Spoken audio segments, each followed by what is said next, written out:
Comme chaque semaine, je vous emmène découvrir les artisans qui font battre le cœur de l'Hexagone et les lieux qui font son prestige. Aujourd'hui, dans version française, c'est dans le calme d'une maison de campagne à Essoyes que le peintre Renoir vivait en famille et peignait en toute sérénité. Au cœur des ateliers du 19M, rencontre avec Priscilla Royer, directrice artistique de l'emblématique chapellerie Maison Michel. Dans En mode, Chitose Abbé puise dans ses archives pour les réinventer en multipliant les hybridations sous un regard moderne.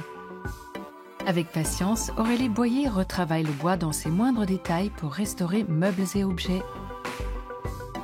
Et avant de rencontrer Priscilla Royer, directrice artistique de la Maison Michel, tout de suite notre rubrique Pépite. On le pense intemporel, mais il n'a pas toujours été. C'est en 1919 que ce t-shirt à la couleur victorieuse voit le jour, le maillot jaune. Il doit son existence au journal français, L'Auto, ancêtre de l'Équipe. Henri Desgranges, son directeur de l'époque, et l'un de ses journalistes, Géo Lefebvre, ont alors l'idée de créer une tunique pour distinguer le leader de la célèbre course du Tour de France. La couleur jaune étant celle des pages du journal est logiquement choisie. Le Tour de France ne présentait aucun code vestimentaire depuis sa création en 1903. Le maillot jaune, largement encouragé par la presse, va devenir son symbole et à partir de 1948, un tissu sur lequel s'apposent les logos de sponsors offrant une prime quotidienne à son porteur. Mais le maillot couleur de victoire est aussi un fardeau, faisant de celui qui l'enfile une cible pour tous les autres coureurs. Il faut chaque jour s'arracher pour le conserver, répondre aux attentes du public en bord de route et des médias en fin de course. Chaque coureur qui parvient à le porter, même pour quelques jours, est célébré en héros. Le record est détenu par le Belge Eddy Merckx, 111 jours, alors que le quintuple vainqueur français Bernard Hinault l'a conservé 79 jours.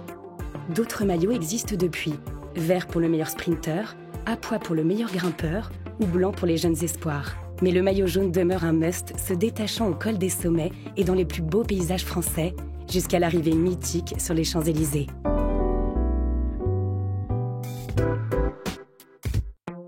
Plongez dans la maison de Renoir, reconstituée dans les moindres détails selon les écrits de l'un de ses fils.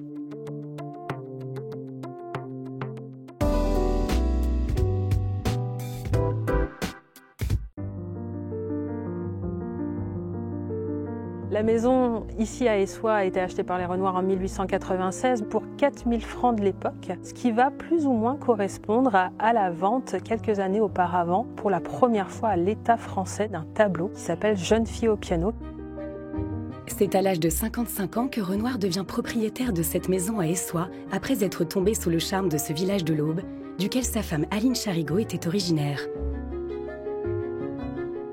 Il va faire l'acquisition de cette maison, alors qui n'était pas dans cet état-là quand il va l'acheter, qui était en réalité deux maisons vigneronnes qui vont être regroupées en une seule et où des profondes transformations pour accueillir la famille et les amis vont être faites. Il faut savoir qu'elle s'est transmise de génération en génération dans la famille Renoir jusqu'à l'arrière-petite-fille du peintre, Sophie Renoir. Et en 2012, Sophie Renoir va décider de vendre cette maison à la commune d'Essoyes, et ce qui permet aux visiteurs depuis 2017 de la découvrir. S'il n'existe aucun témoignage visuel de cette maison du temps de Renoir, tout a été travaillé pour retranscrire l'atmosphère décrite dans la biographie de l'un de ses fils. Les meubles qui composent cette maison appartenaient pour 40% au peintre et à sa famille, et nous avons fait le choix justement pour compléter ce décor de rajouter du mobilier et puis surtout beaucoup de petits détails qui nous ont permis de retranscrire l'atmosphère toute conviviale. Parmi les meubles présents dans ce salon et premier atelier du peintre, certains témoignent aussi de sa maladie, la polyarthrite rhumatoïde déformante, qui le touche vers ses 50 ans. Dans cette pièce également se trouve le fauteuil roulant qui a appartenu au peintre, qui est vraiment un symbole absolu de sa dévotion par rapport à l'art, puisque lui-même déclarait qu'il préférait peindre que marcher. Et donc en quelque sorte, il faut pouvoir comprendre que devant l'effort et l'énergie qu'il devait consacrer non seulement à ces deux activités, il a fait le choix peu à peu de délaisser la marche au profit de la peinture. La maison se compose de 2 étages dont seulement un se visite aujourd'hui, et donne à voir la chambre de la femme de Renoir, celle de leurs enfants, mais également celle du peintre.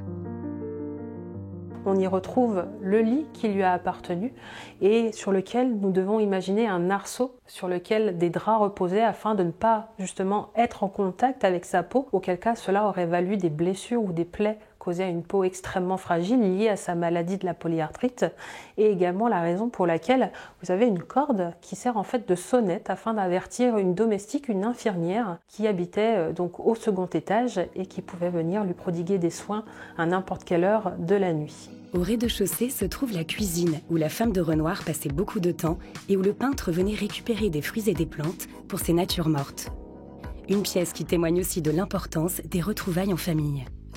On a notamment un détail qui est assez important et qui est assez marrant, c'est tout simplement la table dont on pourra voir que les coins ont été soigneusement arrondis. Ça, on le doit à Renoir lui-même, qui était un véritable papa poule et qui avait fait en sorte d'arrondir les angles potentiellement dangereux pour la tête de ses enfants. En effet, cette maison servait principalement de lieu de retrouvailles pour la famille et les amis, mais abrite aussi un espace de travail pour le peintre. Le couple a décidé de ragrandir sa propriété en achetant cette parcelle pour y construire spécifiquement l'atelier du peintre qui va être construit 10 ans après l'achat de la maison. Cet atelier a été construit au fond du jardin pour ne pas déranger les enfants dans leur jeu. Ça, c'est la version, on va dire, assez sympathique pour les enfants qu'a apporté la famille, mais on peut également concevoir que le contraire était également vrai. L'atelier se compose d'un rez-de-chaussée et d'un étage où les espaces ont été recréés avec des reconstitutions de tableaux du peintre pour donner l'impression que Renoir vient de quitter les lieux. Ici, il pouvait bénéficier d'une merveilleuse lumière, notamment grâce à cette fenêtre de toit qui est orientée au nord et permet une exposition préférentielle pour les artistes. Là également où les modèles étaient appelés à poser et ces modèles devaient être joyeux, vivre à l'instar de la production de Renoir.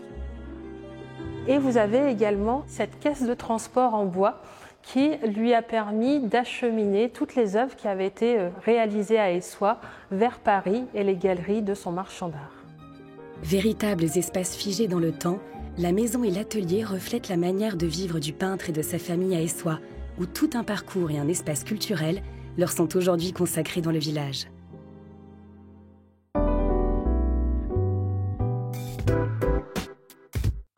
Des chapeaux pour toutes les têtes et toutes les occasions, c'est l'œuvre des équipes de Maison Michel.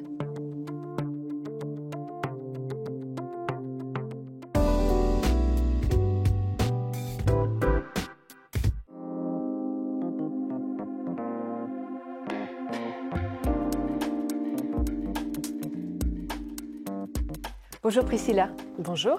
Vous êtes directrice artistique de Maison Michel, chapelier depuis 1936 et aujourd'hui résident au sein du 19M dans l'écosystème Chanel.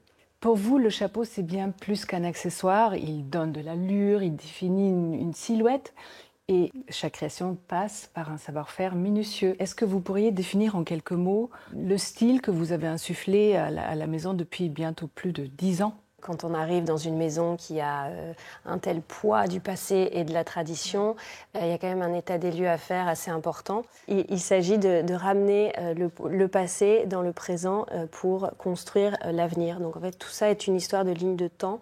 Et d'ajustement, j'imagine. Et d'ajustement et de travailler aussi sur des modèles très précisément qui vont ramener de la modernité dans l'offre au global. Donc dans le contexte précisément à l'époque, c'est passé par beaucoup de choses très souples et flexibles pour accompagner le port du chapeau dans une forme de contemporanité. Donc la mode, vous avez baigné dedans depuis petite et la photographie reste une passion pour vous. Mais est-ce que vous pourriez revenir sur les années londoniennes avec Vivienne Westwood ? Ces années londoniennes sont chères à mon cœur puisqu'elles ont façonné ma façon de penser et surtout d'être libre dans n'importe quel choix qui va se poser devant moi.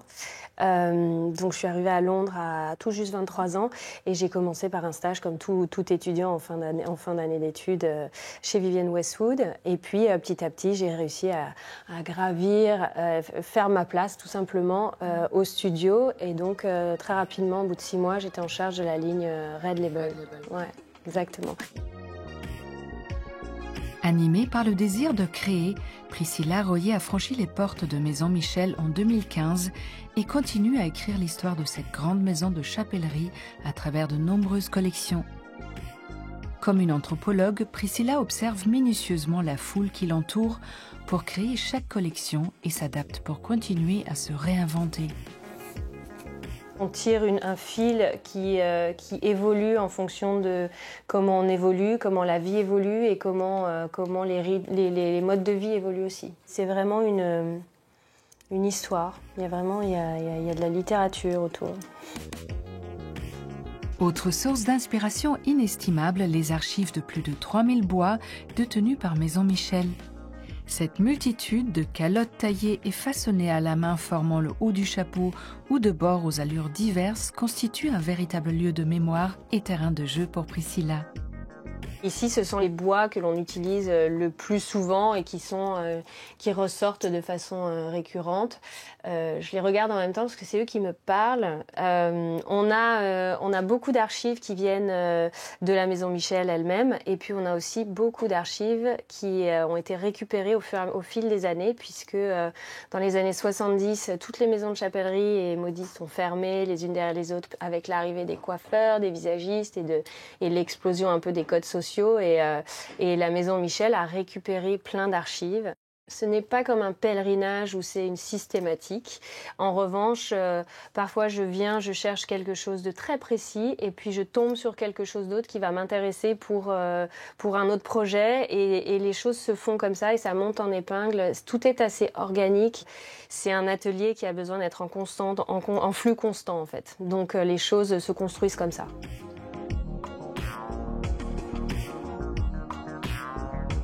Alors justement, vous le disiez, le port du chapeau a changé depuis les années 40. On le porte absolument pas pareil. Est-ce qu'aujourd'hui, votre mission, c'est pas aussi de le désacraliser un peu, de le rendre beaucoup plus part de la vie quotidienne en quelque sorte? C'est complètement ça, désacraliser le port du chapeau, c'est vraiment mon mojo et mon objectif. Aujourd'hui, il y a quand même un barrage à franchir quand on va porter un chapeau, puisqu'on n'est plus obligé de le porter pour sortir. C'était un prérequis avant, mais aujourd'hui, ce n'est plus le cas. Donc, le chapeau aujourd'hui va accompagner une facette de personnalité de cette femme qui bouge tout le temps aujourd'hui et qui a besoin d'avoir des compagnons pour l'embellir et pour la mettre en avant, mais sans la contraindre et ni l'embêter dans ses mouvements en fait. Donc désacraliser le port du chapeau aide aussi à donner confiance à la personne qui va décider de porter un chapeau. Il y a des aficionados qui vont en porter tous les jours ou dont cela fait partie de leur gamme d'accessoires, mais pour d'autres c'est plus compliqué. Donc pour cela il faut les aider à justement leur proposer des choses qui soient plus accessibles en termes d'audace. Donc voilà, des choses plus souples. Alors justement, il marchera pas. Est-ce que c'est aussi une décision collégiale avec l'atelier? Comment on sait si ça va marcher en fait? Est-ce que vous les essayez les chapeaux avant? Ah ben j'essaye tous les chapeaux, bien sûr, bien sûr. Non, il faut. Le chapeau prend vie quand il est sur une tête et dès lors qu'il est avec un regard. Donc il faut absolument les essayer, regarder ce que ça donne, etc. Et c'est vrai que quand on essaie un chapeau, si on se trouve ridicule, ça ne fonctionnera pas. Donc il faut quand même y croire et avoir une forme de confiance. Donc je me considère quand j'essaye les chapeaux comme une toile complètement vierge et qui peut imaginer tous les personnages possibles. Donc en fait, vous êtes un peu comédienne en fait. C'est un peu caméléon, oui, il y a un peu de ça aussi quand même. Au quotidien, c'est vraiment hyper intéressant, même pour les équipes. On est beaucoup à les essayer aussi, il n'y a pas que moi. L'importance de la transmission au sein de divers ateliers est primordiale pour Maison Michel afin de faire perdurer ces techniques d'exception. Ateliers formiers, chapellerie ou modistes sont autant de savoir-faire qui œuvrent main dans la main avec Priscilla pour donner vie à chaque collection et commande de la maison. Ce sont eux les experts finalement, donc moi ce qui m'intéresse c'est de stimuler suffisamment leur inventivité avec les techniques qu'ils ont. Ils ont le savoir-faire, maintenant c'est comment je le tords et le distord pour dégager des choses nouvelles en termes de présentation esthétique. En 2024, Maison Michel a intégré un atelier entre ses murs après un programme de transmission entre un formier italien de renom et de jeunes artisans. Cet artisanat se place à la genèse du chapeau. Dans cet atelier, les artisans coupent, assemblent et sculptent les bois pour leur donner une forme unique. Moi, ce qui m'intéresserait de savoir, c'est si la couture, elle s'écrase et que elle écrase le bourrelet, en fait. Ouais, je pense pas, parce que dans tous les cas, en tout cas, il y aura le dorset du coup qu'on va faire aussi là. Ça, je trouve ça trop cassant. Et du coup, je me suis dit, je vais te montrer comme ça, si jamais ça t'inspire et que tu as cette idée. Très très beau la ligne. Sharif le chapelier prépare les feutres. Il les apprête, leur donne un bain de vapeur, puis petit à petit façonne le chapeau sur le bois. Des gestes assurés qu'il exécute depuis près de 30 ans pour Maison Michel et plus de 10 ans auprès de Priscilla.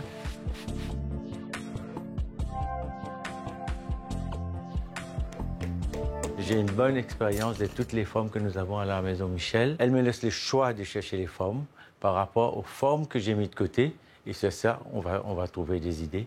Parfois, il y a des formes qui tombent exactes. Parfois, il y a des idées qui se rapprochent. C'est un plaisir de travailler avec Priscilla. En plus, il y a toute une bonne équipe qui fait que c'est vraiment agréable de travailler dans cette condition. En ce moment, quel chapeau vous portez dans votre sac, Priscilla? En ce moment... Est-ce qu'il y en a un déjà? Oui, il y en a un. J'en ai deux. J'ai un chapeau de paille roulable que je sors dès qu'il fait très chaud, parce qu'en ce moment, il fait très chaud à Paris. J'ai un foulard en fichu pour accrocher mes cheveux et voilà. Et on n'en parle plus. Une dernière question, Priscilla. Si vous étiez une photo, vous serez laquelle? C'est une excellente question, mais moi, je n'aime pas choisir. Choisir, c'est renoncer. Et ça, c'est l'inverse de ma liberté. Merci beaucoup, Priscilla. Merci.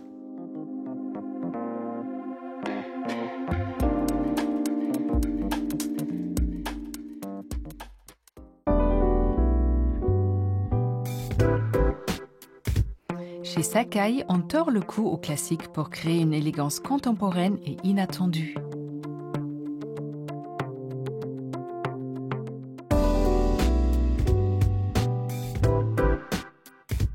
Une robe en forme de veste, des boutons militaires, des volants romantiques.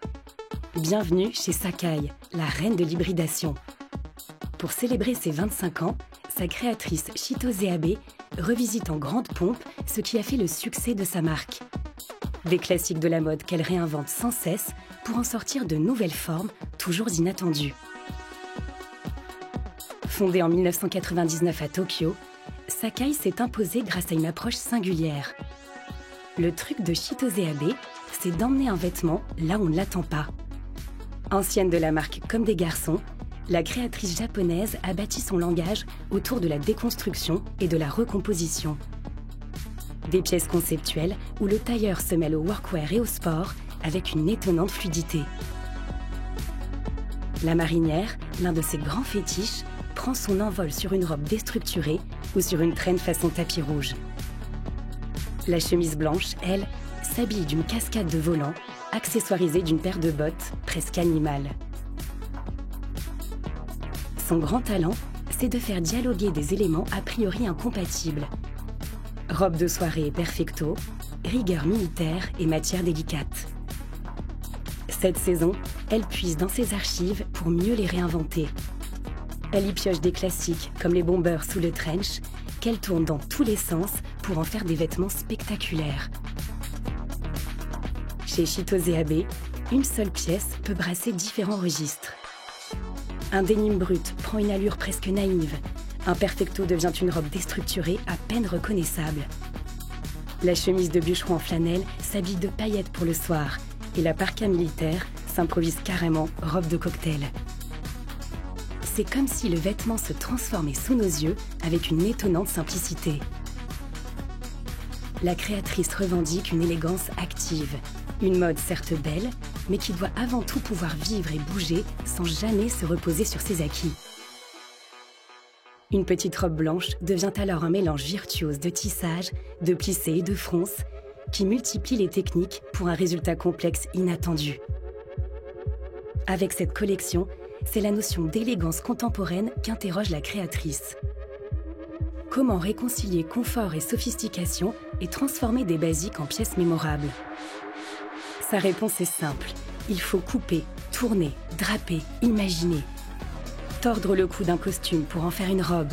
Surjouer la brillance d'un manteau à franges et fait fourrure.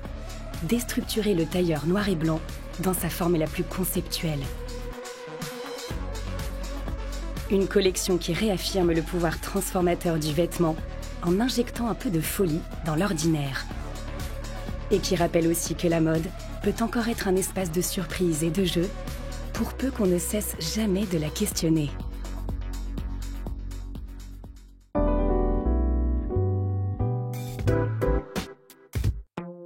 Gomme lac ou vernis au tampon, le maquillage Dubois n'a plus de secret pour l'ébéniste restauratrice Aurélie Boyer.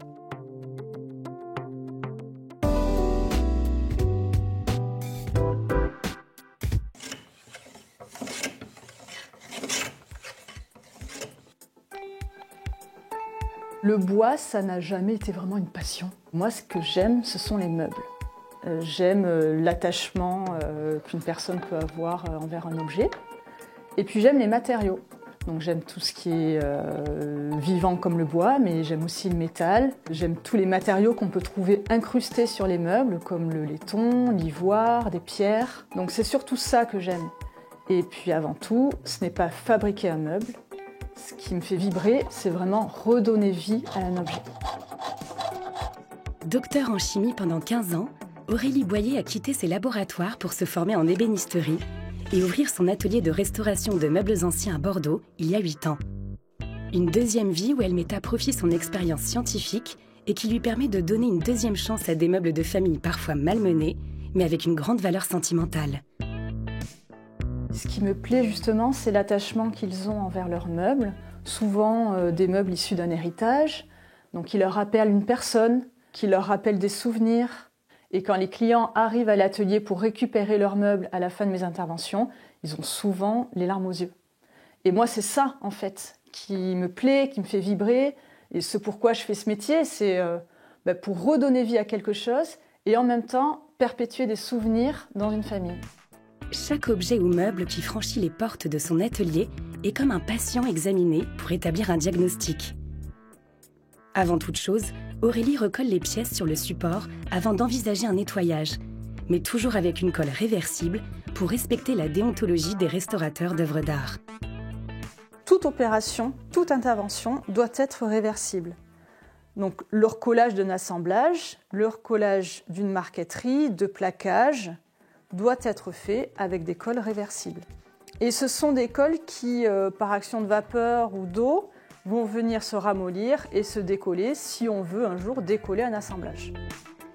Aurélie nettoie un cartel Louis XV, découpe des pièces de plaquage manquant sur cette horloge, puis peint cette chaise pour maquiller un recollage. Dans son atelier, Aurélie travaille toujours sur plusieurs pièces en même temps. L'avantage de mon métier, c'est qu'on ne s'ennuie jamais dans une journée. Puisqu'en fait, un meuble nécessite, pendant ses interventions, de temps de séchage, que ce soit pour les colles ou les vernis. Et donc, parfois, je me retrouve un peu bloquée. Et je tourne sur différents meubles où je peux passer d'une étape à l'autre, d'un style à l'autre. Pour chaque maquillage de meuble, l'ébéniste procède par couches successives. J'essaie de trouver la teinte sous-jacente, c'est-à-dire le fond de mon plaquage. On est sur un espèce de marron, terre de sienne. Et par-dessus vient de se mettre le veinage, qui est plus foncé et qui fait les motifs un peu. Donc moi, j'essaie d'abord de me caler sur le fond. Et ensuite, par-dessus, je vais venir simuler le veinage avec des teintes qui sont souvent plus foncées.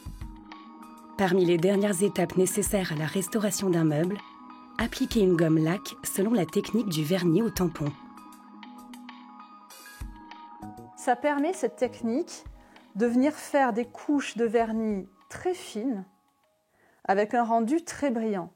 Donc les premières étapes, on vient appliquer le vernis uniformément sur la surface. Et une fois que le vernis est appliqué, là on vient travailler le vernis pour justement lisser toutes les aspérités. Et mes confrères, ils disent que On sait qu'on a terminé d'appliquer son vernis au tampon quand on peut se voir dedans. Des gestes perpétrés depuis le Moyen-Âge que cet ébéniste tente à moderniser avec de nouvelles techniques, comme celle du collage sous vide, qui permet une homogénéisation du séchage de la colle pour de grands formats comme celui-ci. Un savoir-faire alliant héritage et modernité qu'Aurélie met au service des particuliers qui lui confient une restauration.